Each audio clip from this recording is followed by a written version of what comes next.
La communauté juive actuellement est extrêmement diverse. Je mettrai l'accent sur deux aspects qui ne sont pas très connus. D'un côté, les juifs laïcs. La mouvance judéo-laïque a existé de manière très forte dans les années 90-2000, qui sont des juifs qui ne pratiquent pas les commandements, les préceptes religieux, qui ont même une distance par rapport à cela, ce qui les rapproche par certains côtés du christianisme, par exemple dans le non-respect du Shabbat, par exemple. Et en même temps, il y a un autre clivage, qui est le clivage communautaire, au sein du milieu juif. Entre les juifs d'Afrique du Nord, les juifs d'Europe centrale, les juifs de souche française.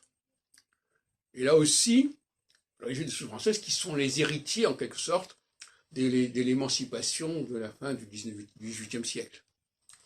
Ce qui n'est pas le cas des autres groupes juifs. Donc là aussi, il y a un clivage. Et ce clivage, il se manifeste par exemple dans le fait que certaines synagogues sont uniquement centrées sur tel et tel groupe en question. Mais ce qui me frappe le plus, j'en ai déjà parlé, c'est la très faible place des juifs de l'Est de la France, Alsace-Lorraine, ou des juifs de Provence.